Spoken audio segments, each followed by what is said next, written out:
Well, good morning and welcome back to our study of Philippians chapter 2. We're coming now to a little bit more of the gravitas of this very significant chapter. We're coming to the Carmen Christi, which is perhaps the oldest hymn that we have about Christ in the Bible. It was dropped in by Paul to his letter to the church in Philippi, and it talks about the humiliation and eventual exaltation of Jesus Christ. We've talked about unity. We've talked about the selfishness versus selflessness spectrum. And now Paul sort of backs up his argument that we should be selfless by pointing to Jesus and what he did. Let me read it for you. Have this attitude in yourselves, which was also in Christ Jesus. So be selfless, which is what Jesus did, who, although he existed in the form of God, did not regard equality with God a thing to be grasped, but he emptied himself, taking the form of a bondservant. And being made in the likeness of men, and being found in appearance as a man, he humbled himself by becoming obedient to the point of death, even death on a cross.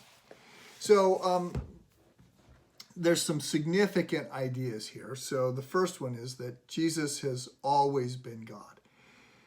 In the Life of Christ, the book I wrote, I had a whole chapter on the idea that most people don't back up far enough in their understanding of Jesus to really appreciate who he is.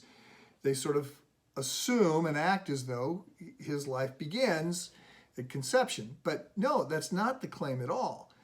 The claim is that Jesus had a virginal conception. That's the real miracle, not a virgin birth. But there was a virginal conception because before he becomes a human, before he adds humanity and enters time and space through a virgin's womb, he existed as God in heaven for eternity past. Not the vice president of heaven, not God with a small g, not almost God, but fully God with all the rights and privileges and honor and glory and Shekinah glory that was there for the Father. But, and this is the first two then of several steps down, he was willing to give that up. So he was willing to descend. He was willing to accept a slight. Now, in theory, I like the idea of being willing to accept a slight. But the reality is, I don't like to accept slights at all. When the flight attendant comes on and says, hey, we're looking for someone who's willing to give up their aisle seat for a middle seat in the back, I just keep my head down, right? I don't want the middle seat. I want more than I paid for. I certainly don't want less than I think I have earned. And yet, God was willing to give up what was rightfully his.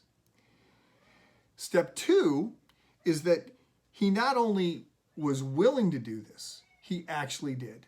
The Greek word here is kenosis. Translation committees have wrestled with this. Some have said that he made himself of no reputation. Some have said that he abased himself, that he set aside the privileges of deity, that he poured himself out.